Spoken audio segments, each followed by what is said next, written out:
I'm Rachel, school psychologist from Maryland. Right now, I'm actually in Virginia, though, with my family. We went cave exploring with my little ones. So I've got the lovely hotel room decor and curtains and colors and stuff in my background, but I'm really happy to be here. I'm going back to school as of Tuesday. The kids are coming back at least. So really excited to be starting off the school year, and I'm hoping that everybody else is who has already started, maybe is having a good school year and is off to a good start, or is all prepped and ready and excited for the school year to begin. So I know that tonight we're going to introduce our guest in a little bit, but I just wanted to say that I know Dr. Molony from the Communications Committee, which Rebecca and Eric kind of dragged me into, and that she's so awesome. And so we're so excited to have her. And that she's also worked when we do the NASP Twitter chats for Spa Week. She's also been involved with that and has just been a great team player and really supportive and just a very positive person. So it's a good topic tonight. And but anyways, I'm going to stop my rambling. One more thing. Because we talked last time about we tried broadcasting to Facebook last episode. This episode, we're broadcasting through that same kind of middleman streaming service, but we're broadcasting to YouTube through them. So let us know if you have a preference, if this is a better format than last time we broadcast, or if you like Facebook Live. So maybe we'll put out a poll or something, but try and see if there's any preference there. So anyways, I'm going to pass it over to Rebecca, who's going to tell you how to participate tonight. Rebecca. Hi, everyone. I'm Rebecca. I'm a school psychologist working in the state of Connecticut. And I also know Dr. Molony from the NASP Communication Committee. And she is just such a wise, experienced, kind, and compassionate person. I just wanted to mention that also because when I started on the committee, I was very early in my career, and she's such a great school psychologist that she was even supportive and helpful and kind with me. And I felt like she was my school psychologist. So I'm really excited for you all to get to know her a little tonight on how to participate. So if you are watching us live, please feel free to comment. Log on to YouTube and comment right alongside the video. We will be looking for comments there. You can also, if you're watching live or not live, you can also comment on YouTube using the hashtag Psyched Podcast. You will notice that we now have our very own dedicated Twitter account. The Psyched Podcast is at Podcast Psyched on Twitter. Again, using the hashtag Psych Podcast, I will find you there. And you can also comment in messages on the School Psych Podcast page on Facebook, or in comments under tonight's episode post, or on School Psych, your school psychologist. So a lot of ways to get involved. We really enjoy the collaborative discussion and the conversation and your feedback. So let us know what you're thinking if you're watching live or not. And also, please rate and like us however you listen on iTunes, Stitcher, Podbean, all the ways that people are listening to the podcast. Let us know what you think. We value your feedback and we really appreciate it. So now I'm going to hand it off to Eric. Okay, thank you, Rebecca. Well, I'm excited for our new season kickoff, and our friend, as Rachel and Rebecca have said, Dr. Terry Molony is a friend of all three of ours. We work together on the Communications Committee, and she is a school psychologist in Cherry Hill, New Jersey, where she's spearheaded several initiatives in her school, including positive behavior supports and a positive psychology club for fifth graders. Dr. Molony has been a leader for NASP, having previously served as a New Jersey delegate for NASP, and a member of the Executive Council, coordinator for NASP's Positive Psychology Special Interest Group, and is currently a member of our Communications Committee, as we previously mentioned. In addition, she's written several articles for the Communiqué on various topics over the past years. She's been a prepare trainer for 12 years and has participated in several crisis interventions in her large school district. In addition to being an adjunct faculty member in the school psychology and an assessment supervisor for the clinical psychology programs at PCOM, Philadelphia College of Osteopathic Medicine, Terry has also presented nationally on various topics, including reading, crisis intervention and prevention, counseling techniques, positive psychology, motivational interviewing, and mindfulness. She was honored to be selected by NASP as the 2014 National School Psychologist of the Year, which is fantastic. And she fuses positive psychology into her everyday activities and practices. And I would like to add that Rebecca and I were able to see Dr. Molony this summer speak at NASP in Hartford for the summer convention. And she talked about positive psychology and motivational interviewing. And it was just fantastic to sit and listen to her down-to-earth style, and really so much wisdom and knowledge. And she just imparts it in a very friendly and kind way. So Terry, we would love to hear about what you're doing with positive psychology, and maybe even some of the groups you're doing and how you're infusing that into your everyday practice. Sure. Well, first of all, I'd like to say thanks to you guys. I have to give you guys kudos. You are such leaders in the profession too, starting these podcasts. You've been doing it for a while now, and just think about how all the professional development you're offering to everybody throughout the country. Amazing. And I just have to say that I personally have grown and learned from each of you. So thank you so much. You guys are inspirations to me, honestly. And being like a non-techie person, you always help me with the technology. So I really thank you for that. and thanks for inviting me to be here tonight. I love to spread the word. I love to talk about positive psychology. And this is just really exciting for me. I've never done one of these kinds of podcast webinars or whatever, and I'm excited and nervous, but let's see. I guess, do you want me to start off by talking about how I got into positive psychology, or some of the beginning Sure. parts of it? Because I think it's really interesting that at this point, positive psychology has just like blossomed. It's all over the place. A lot of people know about it. And when you go to the NASP convention, you look in that giant book of catalog, or you guys look at it online, I'm sure, right? There's a whole big section now about positive psychology topics. And I'm old enough that I could see the whole evolution of that happening. And I was trying to find out today what the first year was that we were doing presentations in positive psychology. And I'm thinking it was like in the early 2000s. I think Martin Seligman was the keynote for NASP, the NASP convention that one year. And I just coincidentally was doing a presentation on his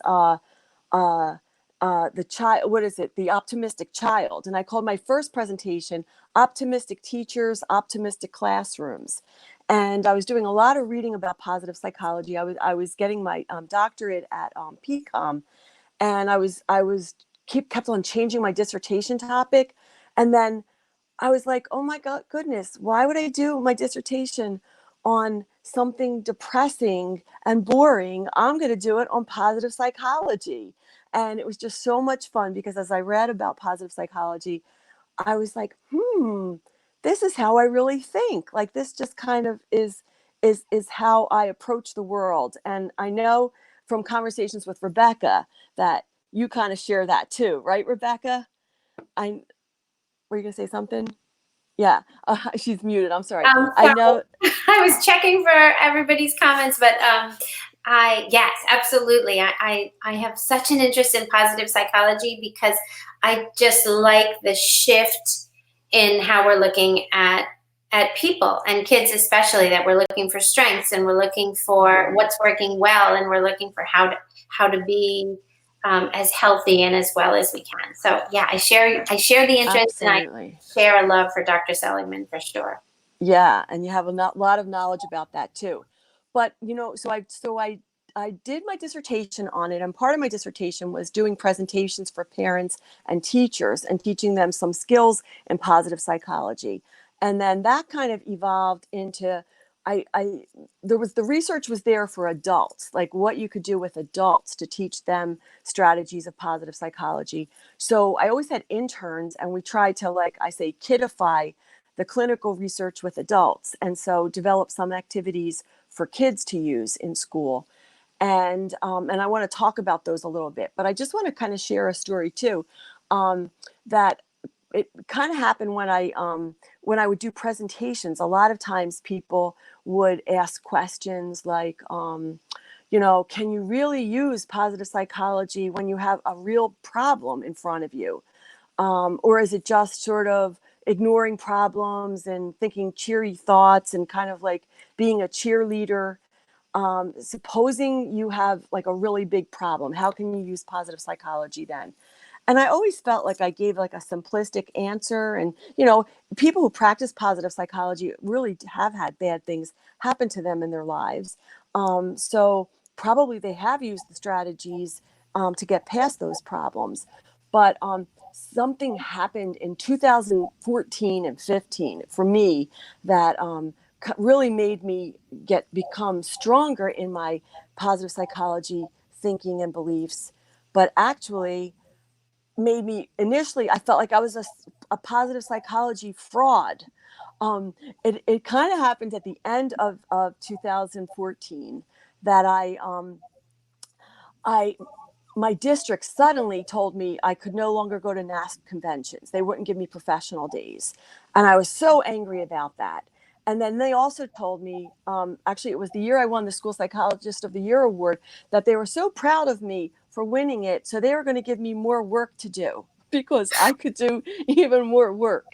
And so I was assigned 4 schools instead of 3 like everybody else. And I just couldn't do it. Like I couldn't do the extra school with the depth of the work that I did everywhere else. And I was really upset and really, really angry.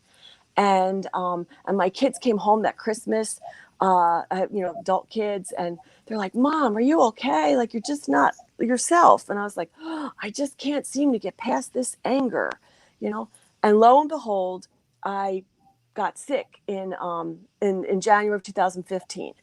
And it turned out I had atrial fib, and I had this emergency hospitalization, and I had an infection that it took them a while to find out what it was. And they said, the doctors were like, "You're gravely ill." And I was like really scared. I was like, "Oh my goodness, I'm not supposed to be sick. I practice positive psychology. The research shows that if you practice positive psychology, you have good health. I must be a fraud. I can't get sick." And that made me feel worse, Sure. and then I was thinking about what positive psychology is all about. And I remembered one workshop that I went to that Penn Medicine, there's a Penn mindfulness program and it was about mindfulness, not necessarily positive psychology, but there was a question about if somebody has a gun and they're trying to kill you, are you supposed to just like accept it at that moment and just, go with the moment, or shouldn't you fight back? And the presenter said, "Well, if you're going to die, like I guess if you should do everything you can not to die, but if you're really going to die, do you want to spend that last moment fighting and being upset and angry, or do you want to spend your last moments peaceful, reflecting on the good things in your life?" And it was like a very strange thing at that conference. We were all like, "Wow, that is really, really weird." But I brought that to my hospital experience. And I was thinking, wow, if I am really gravely ill and if I'm going to die, how do I want to spend these last days? I don't really want to spend them anxious. I want to spend them with a positive mindset. And so I started to look around and stop paying attention to myself. And I looked at the nurses, and they were working so hard, and they're like running around doing all this and, smiling and, looking cheer. "How are you?" And so I started to ask them questions like, "How are you?" I started to say, "Oh my goodness, you work so hard. Thank you so much." And they like looked at me like, "What?" Like nobody ever says that. And so then they started to visit me because I would ask them about their life and their kids. And then they would say, "Oh, I'm asking to have you as my patient tomorrow." And anyway, it just made the whole hospitalization, I was there for 18 days, and actually made it so much better and really reinforced all my ideas about positive psychology, because I really like changed my mindset and got an optimistic attributional style, even optimistic for my last days of life, which actually didn't. I'm still here, so that's good. And I'm okay, everybody. You don't have to worry Great. about me. I'm okay now. Yeah. But it was this really interesting experience, like kind of bittersweet, which made me realize that, okay, so I did know bad things still happen to optimists and people who practice positive psychology. But when we're in those situations, we really can use the tenets of positive psychology. And I guess gratitude is one that I used then, thinking about how grateful I was to the nurses and the doctors for all the care that they were giving and making them feel appreciated. And that turned it all around. So that was one thing I wanted to make sure I told everybody.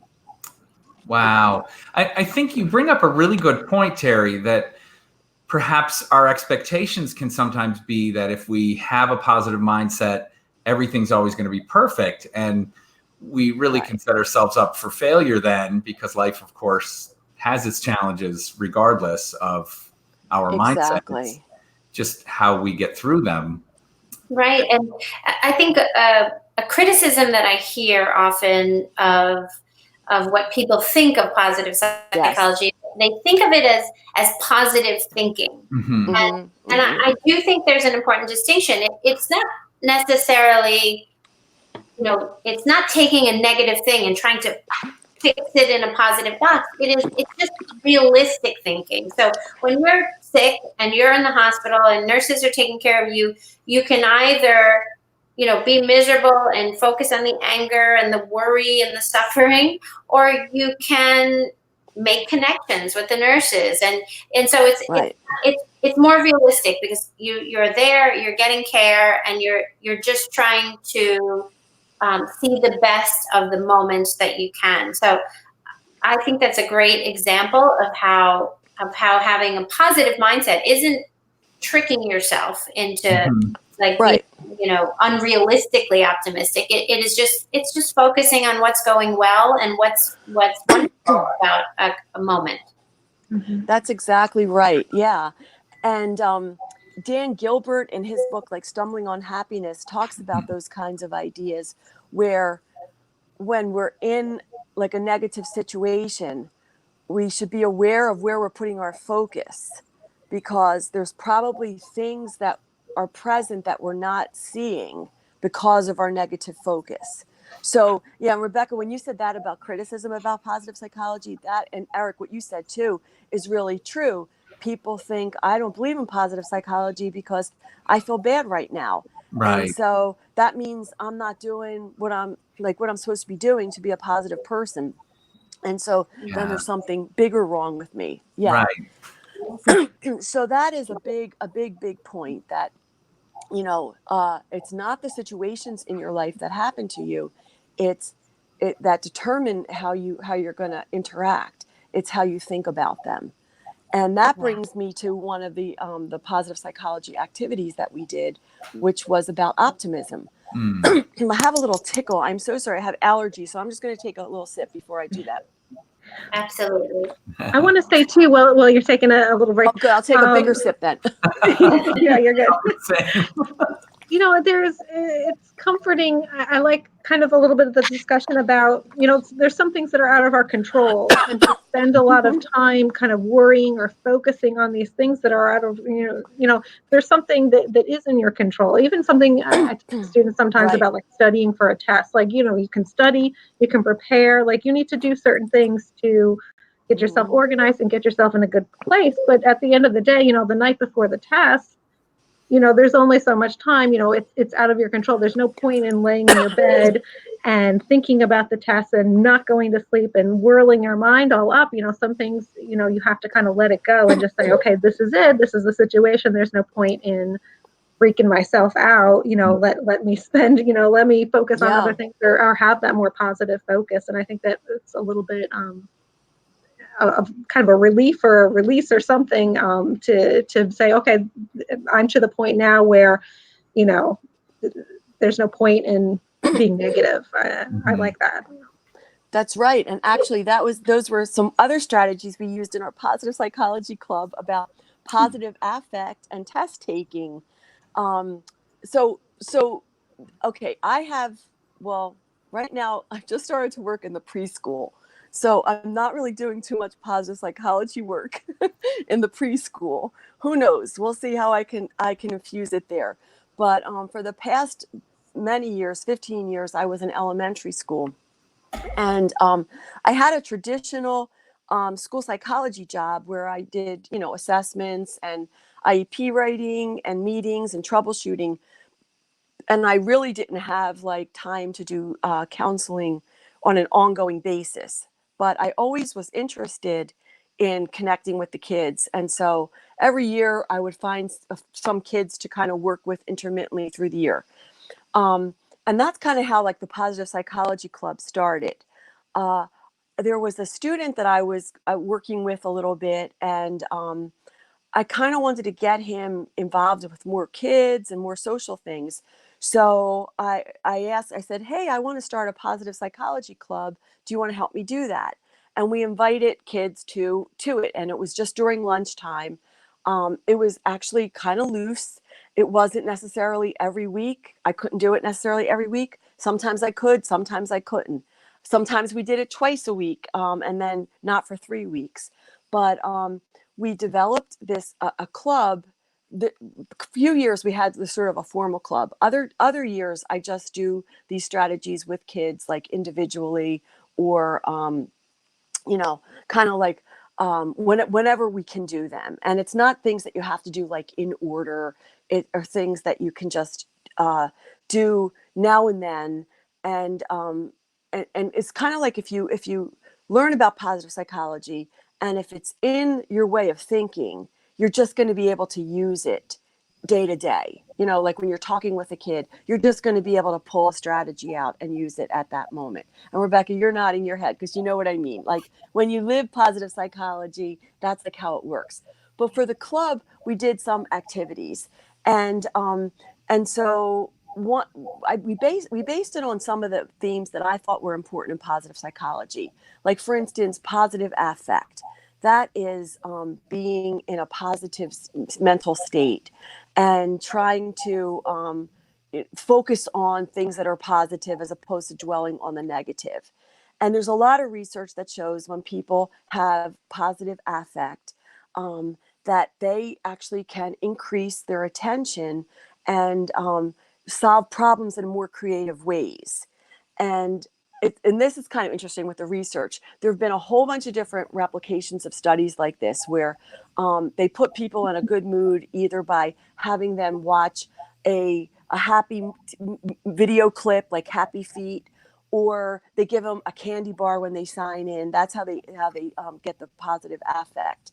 And then they have them do a task. And there's control groups, no candy or video, and a candy or video group. And they have them do word puzzles, mathematical problems, activities together, kinesthetic activities. And they found that people come up with more creative solutions and better focused attention when they have the positive affect. And one experiment, this was with Barbara Fredrickson, her lab. She's from the University of North Carolina. She's one of my favorite positive psychology researchers. Her lab was replicating this same kind of experiment.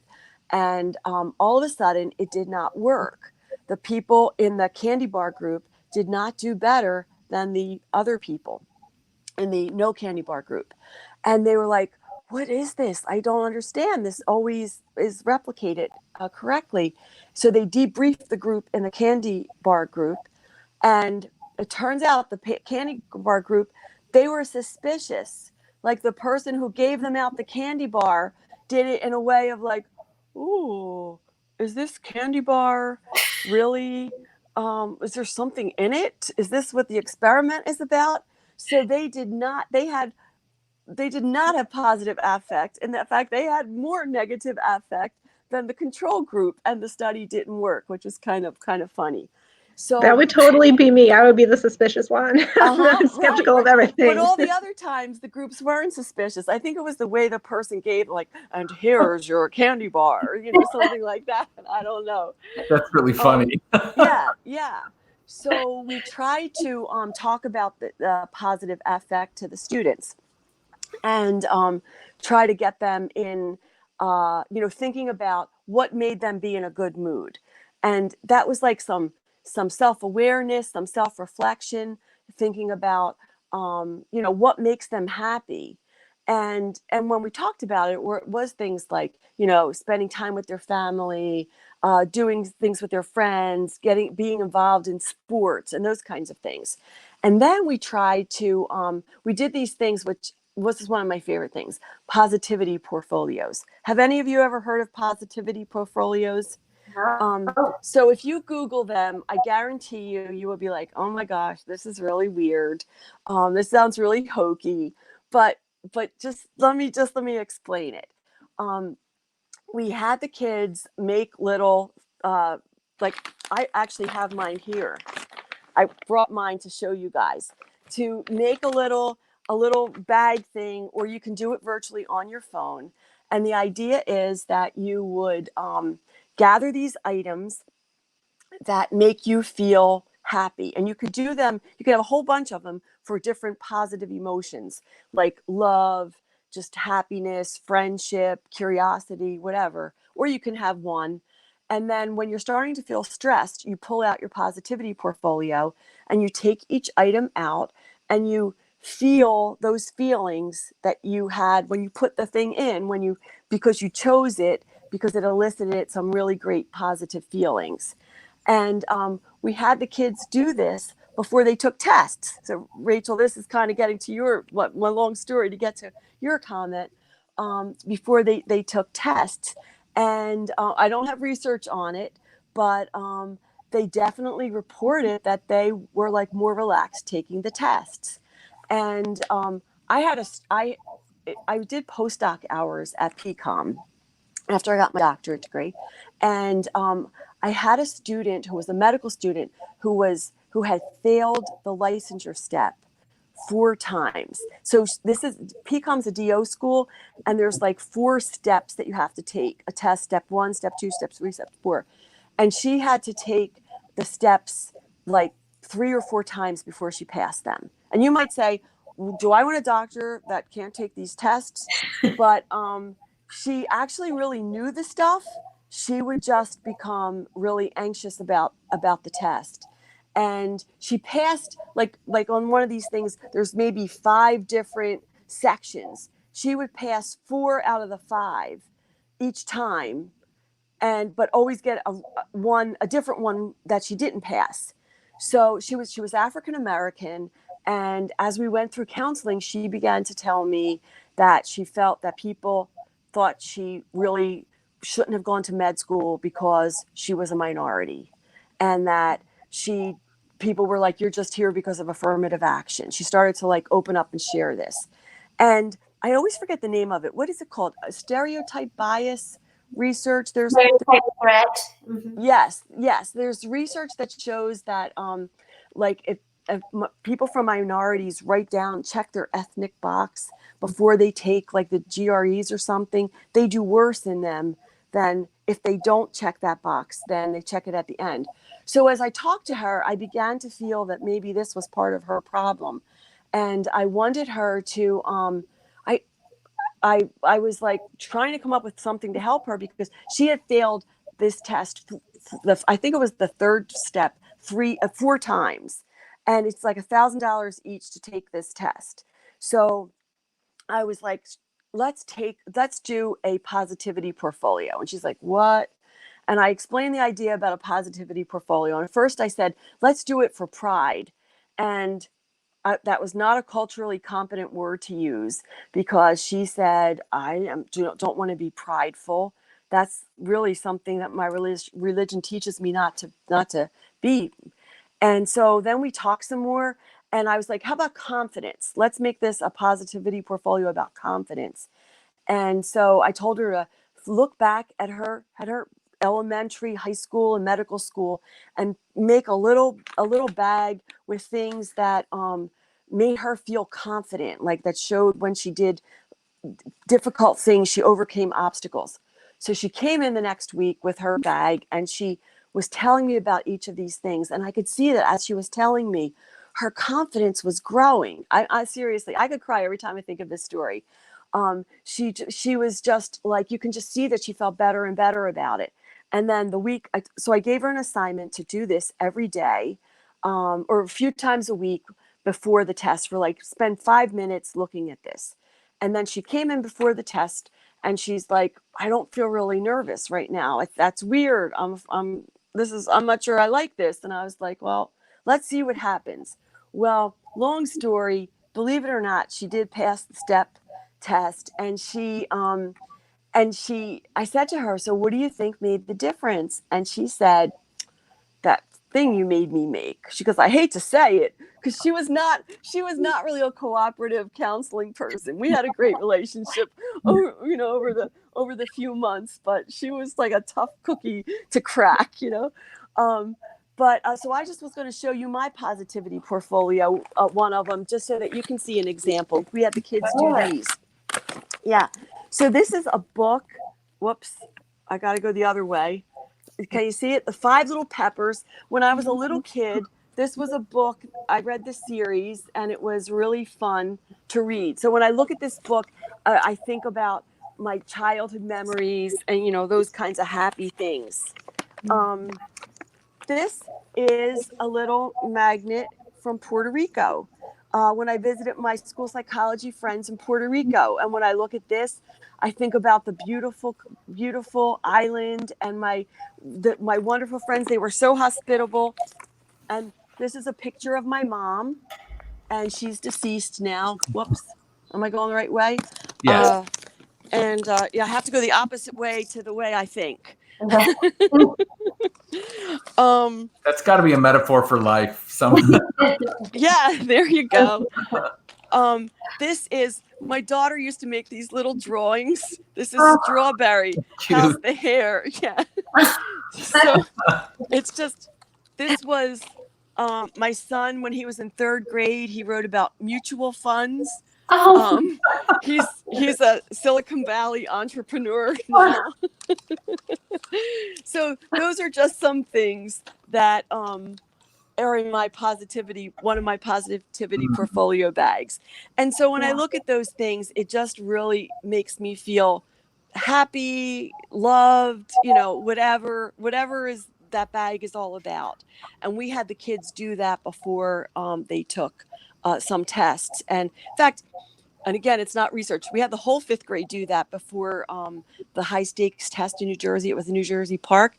Our scores were a little higher that year, I have to say, but we did not have a control group. Okay. Yeah, it's hard to have a control group because you don't give them the benefit of this wonderful start.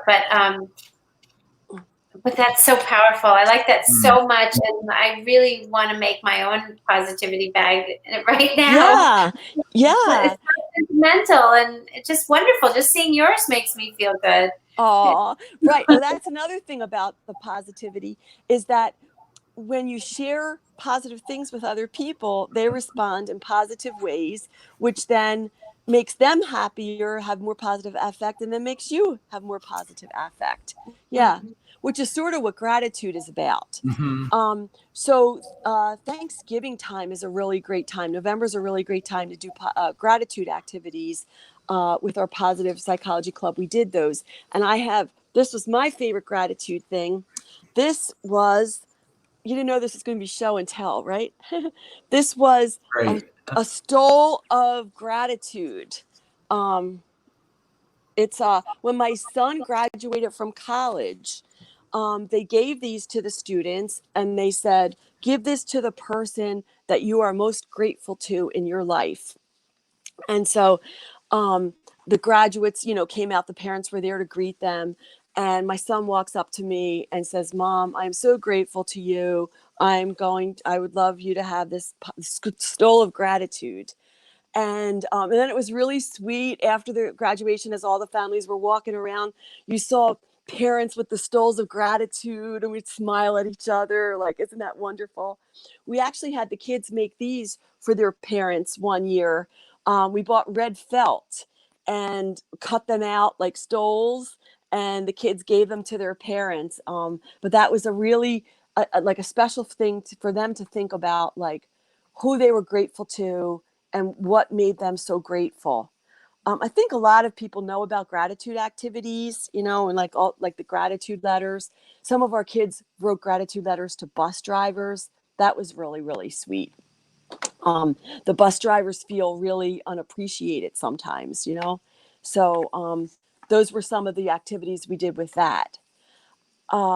Did you guys, well, Rebecca, you probably know about signature strengths or virtues in action, right? Because you know the Seligman stuff. Right? Yes, and I just want to make a shout out to that.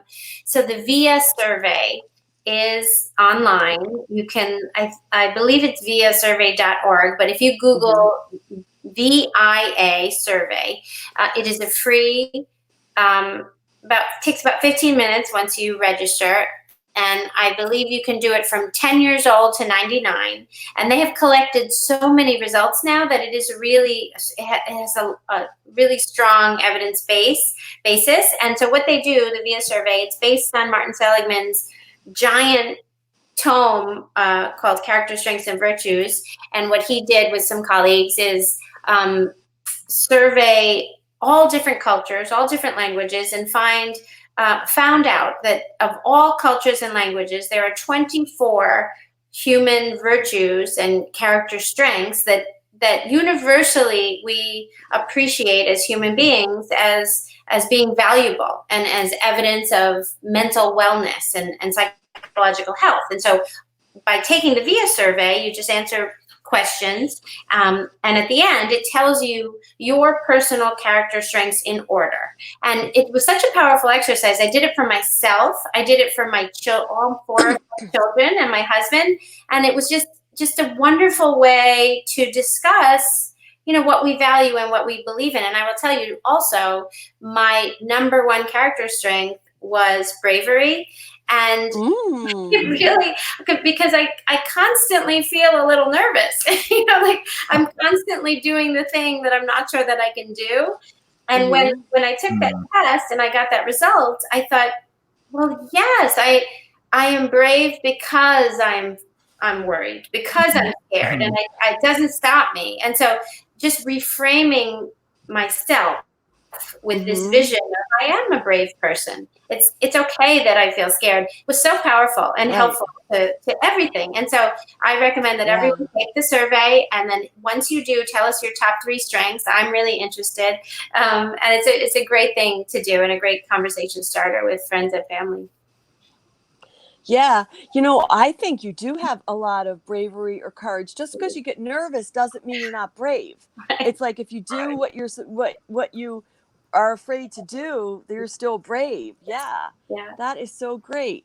Yeah, well, we taught the kids about the signature strengths, and well, we call them signature strengths. And we kind of like narrowed it down to like 6 of them. I think the way that, how many did you say there, Rebecca? Like 24 or something? They group them kind of into, categorize them together into themes. Yeah. And so the ones we talked about were courage, which is bravery, justice, temperance, wisdom, transcendence, and humanity. And we didn't want to have them take the test because we weren't getting parents' permission for all this stuff. So we just kind of made our own little questions for the kids, like for bravery or courage, a strength that involves accomplishing a goal even when you're faced with a challenge. That's you, Rebecca, for sure. You know, and then do you stand up for what you believe in, even if it's unpopular? So like, so it wasn't just like, are you not afraid to do things? It was kind of, so we asked a series of questions. We kind of made a little document, and the kids were really intrigued by this, thinking about which strengths that they had. And actually one time we did this around Halloween, and they all decided they didn't have temperance because they were eating too much of their Halloween candy, you know. So we always had a little sense of humor as we did this. And I told them one of my highest signature strengths was transcendence, sort of like that. It's a strength that connects you to the larger universe. and it's got to do with like hope and humor and those kinds of things. Yeah. But I was telling them, the students, that transcendence was my strongest strength in there. And I was trying to explain it to them, like, oh, if you stand on top of a hill and you just look out and go, oh, it's so beautiful, I feel bliss. And they're like, what? And so the next week we came in, I'll never forget, this little boy, Nolan was his name. He's like, Dr. Molony, I had transcendence. And everybody's like, what? You had what happened? And he said, I was riding my bike home for dinner after baseball practice, and the sun was setting. And I looked up in the sky, and it was pink and swirly. And I just stopped, and I just felt so peaceful and happy. And it was just so wonderful. And everybody was just looking at him and said, I want transcendence. And the next week, all the kids had a transcendent experience. That's great. And I think that would make my whole I love kids. my whole career worthwhile. That I helped kids have a transcendent experience, you know. So it was so much fun talking about these, and we had them identify the ones that they were strongest in, and then we had them think about, are there other ones that you might want to develop, or think about which ones you notice in other people. And then we did bulletin boards for each of our themes too. In fact, it's kind of funny, in our school, teachers are assigned bulletin boards, and I wasn't.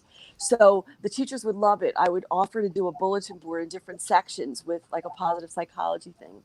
And we had, I think one year, like we had snowflakes for the signature strengths, and we put all like the 6 different titles, and we put the people's snowflakes under which signature strength that they had. And the teachers did it too, and students thought that was really fun. And then we would take students, like put other ones up and kind of keep it moving. But that was a really, really fun thing to do. And, you know, some of these things can be used academically. Like we talked to some of the teachers about this, and they had kids do writing assignments based on these signature strengths and the books that they were reading. And actually, we worked with the art teacher one year about signature strengths, and he was having them do self-portraits. And so they did a self-portrait based on what their signature strength was. So there's like all sorts of ways, once you kind of get the ideas, that you could do this and be really creative. One other thing I wanted to share, if it's okay, is about optimism. And we spent a lot of time on optimism, and we kind of explained it to the kids, tried to explain it to the kids with examples, that it's not what happens, but it's how you think about what happens that determines if you're going to have an optimistic style or a pessimistic style. And it took them a little while to get that. And we would say like, okay, you come home from school and your mother says, you can't, your friend asks you to go to their house, but your mother says you can't go until you clean your room. And so you clean your room really fast, and then you get to go to your friends.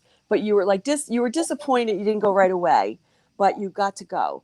Is that optimistic or pessimistic? And they'd be like, oh, pessimistic. You didn't get to go to your friends. You know, you had to clean your room. And we're like, nope. It's like how you think about it. And so we like had to break it down. And then they finally got the idea that there was a situation, and then you can either have an optimistic style of thinking or a pessimistic style of thinking. So if your friend invites you to your house and your mom says you can't go until you clean your room, what's the pessimistic style? Oh, I can't go to my friends. I never get to have any fun, blah, blah, blah, blah, blah. But the optimistic one is, oh, if I clean my room really fast, I can go play with my friend.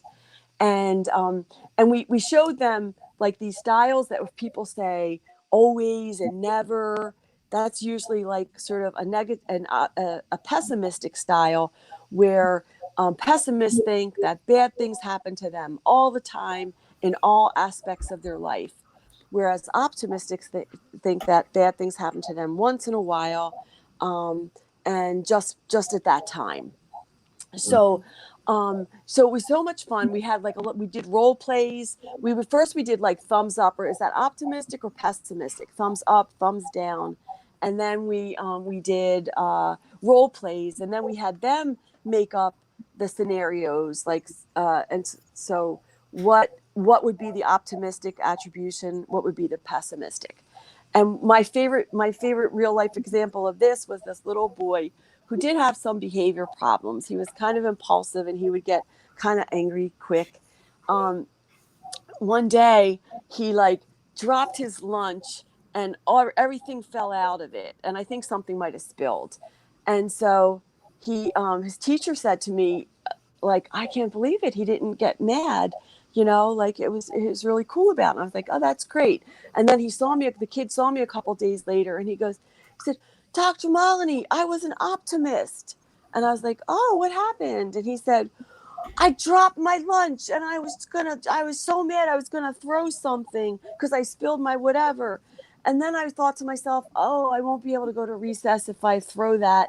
And then he's like, oh, I'll be an optimist. And he said, at least I know what's in my lunchbox today.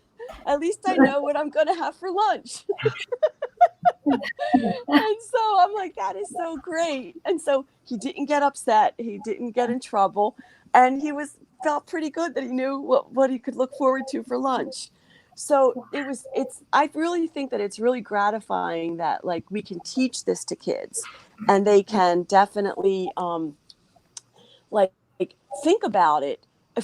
I like to give them the real vocabulary about it too. Just flow. Just let me tell you about flow for 1 second. We presented the idea of flow to kids, and the idea about being, in the moment with immediate feedback.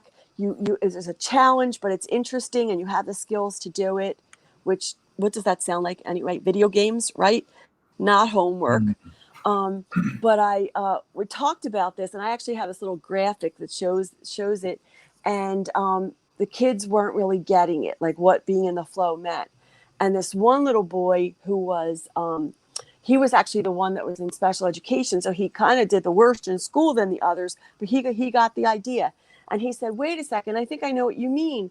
When I play football, I think I'm in the flow. He said, when I was learning, I don't think I was in the flow. But now, as soon as the game starts, I'm just let me do this. Oh, I'm really enjoying it. And then when the game's over, it's it felt like 2 seconds.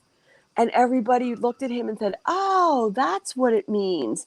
And they all talked about flow in their own lives. They did understand it. My examples didn't teach them. It was their, kid-to-kid examples that helped them to understand. And it was interesting because one girl thought that she was in the flow when she did math homework, but other students weren't. And we talked about what school experiences created flow for them. And we actually, that one little boy who was in the flow at football, we did a little self-advocacy thing with him, and he spoke to his teacher about, can I do a project instead of a test? Because last time I did a project, these are all the things that I learned. And so she let him do a project instead of a test. So it really, really helped him, I think, to feel good about his skills and his learning, and take an active step in that direction. Yeah. So I don't know. What do you think about those activities and things? I think they're sound awesome. Okay? Yeah, they sound great. And we have a lot of comments from viewers who are feeling super positive themselves and thinking about their kids. Oh, good. Serena says, I have a 6-year-old who I work with who has anxiety that overwhelms him. He's also super smart. My mind is reeling with using this framework with him.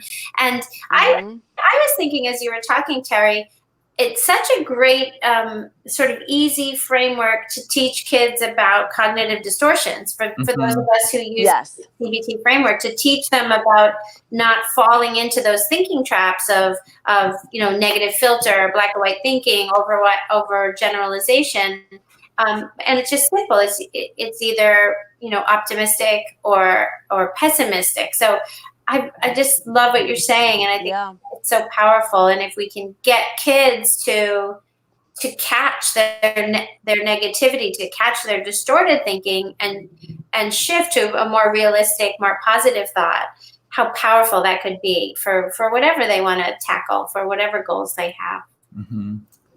It Very really true. speaks to building resilience too, you know, how we Mhm. interpret traumatic events, not to minimize the events that we experience, but just to build resilience to get through our coping skills and how we interpret what's happening, and that positivity when we need it. A couple of people have commented that the stress of the hurricane, you know, our Florida school psych. So I really want to, you know, acknowledge that emotionally. All of us are thinking about you, and keeping you, lifting you up in thoughts and prayers. And, and, you know, I know people come together when bad things and disasters happen. So I hope that people will reach out, and there'll be support as needed and if needed. But as you're thinking about starting the school year with that kind of stress, you know, that just adds pressure. So absolutely. Yeah.